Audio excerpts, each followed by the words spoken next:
Hi everyone, in this video we are going to talk about how to actually name those chemical formulas. So what are the words associated with the formulas? So for example, when you are to see CO2, how do you know to actually say the phrase carbon dioxide? So we're going to try to tackle that today. But this overall, the big global theme of this topic is called nomenclature. And for real chemists and for the majors, we dive really far deep into this subject. But for you guys, since we're just on a need-to-know basis and we just really want to know about how to name these gases, we're going to keep it simple. And so I'm only going to ask you to know how to name two different types of compounds. So the first one is when you have a molecule or a compound comprised of two nonmetals. And so just to review, the nonmetals are right over here. They're in this section of the periodic table. So whenever you have two of these, for example, carbon dioxide, so one is carbon and one is oxygen, how do you actually name that? And so there's about 3 different rules that help you get through this process. So the first one is pretty simple. You name each element in order. So you name each element, however, you need to change the second element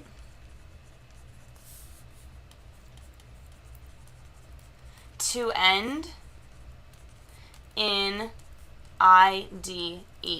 So for example, if I were to give you oxygen, you would change this, you take the first part, the ox part, and you would turn it to oxide. Another example, if I gave you sulfur, you would keep the first part, the sulf part, and then you would change it to sulfide. So I want you to try one. Nitrogen. What does nitrogen become? Okay, so let's go through it. What does nitrogen become? Hopefully you put the answer nitride. Nitride. So you keep the first part, the nitr, and then you cut the second part, the -gen, and that becomes the ide. So nitride is the answer. All right, so now let's move on to the second rule. A second rule is that we use specific prefixes to indicate the number of atoms.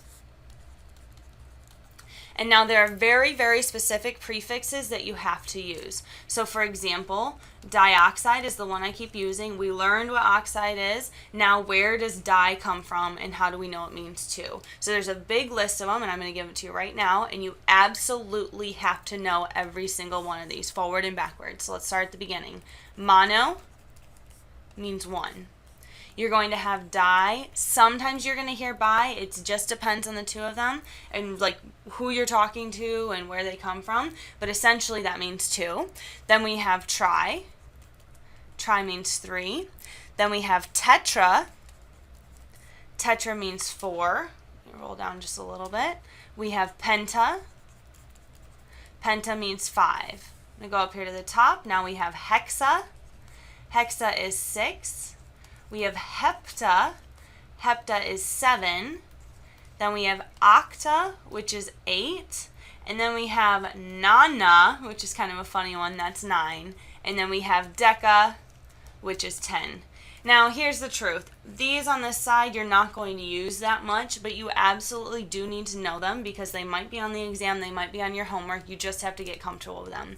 But on the other side, you will use these all the time if you continue on with a chemistry degree or in the sciences. These are super, super important, and you just want to know them, okay? All right, so let's test one quick question, check in, make sure we understand this rule. So how many oxygens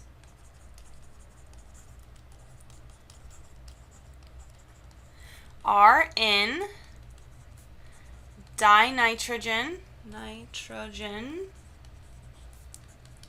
tetroxide? All right, good luck. Okay, did we get it? Did we figure it out? So in this one, we're figuring out how many oxygen, so we don't care at all about this first part, and so we find the word oxide, and what is that prefix right there? It's tetra, so that means 4. The correct answer is 4. All right, let's move on to the last rule, number 3. The last rule is very, very simple, and it is just never use the prefix mono on the first element. Very simple. So here's the thing. We have not been calling it monocarbon dioxide. It sounds weird. It's strange. So what's typically done is you cross that first part out and it's just carbon dioxide. So just don't use the word mono. Don't say it and just ignore it completely. This is just carbon dioxide. All right, so let's do one more question here to make sure we understand exactly how to name two nonmetals. Remember, these are just the rules for nonmetals. So here's our last question here. So what is the chemical formula? We'll say formula or name for SO3. So I basically just want you to name that compound. Go. All right, did we come up with an answer? Hopefully we did. So the first thing we do is we name our elements. So we have sulfur and we have oxygen, but we know this is the last element or the second element, so we change that last word to "ide." Okay.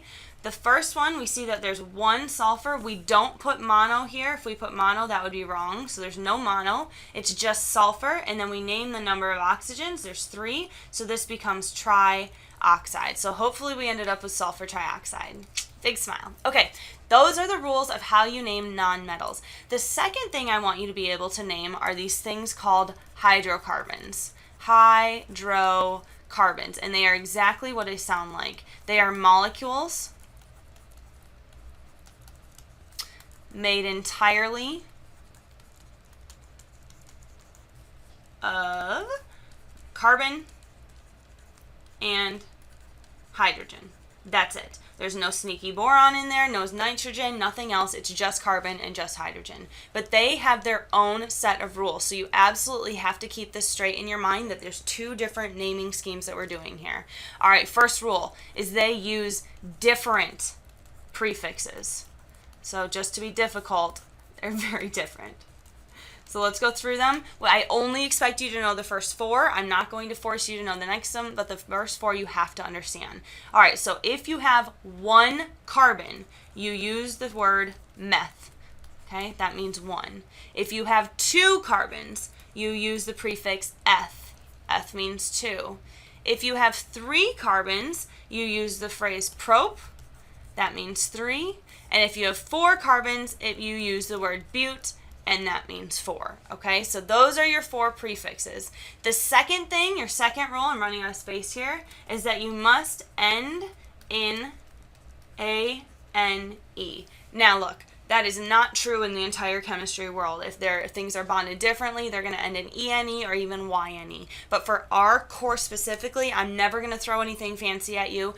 So for every single time when I ask you to name something that is a hydrocarbon, I want you to use these prefixes and just use the phrase end, A-N-E at the end of it, okay? So now, last question. I want you to come up with the word or the chemical name for this molecule right here, C2H6. Good luck, guys. Take care of yourself.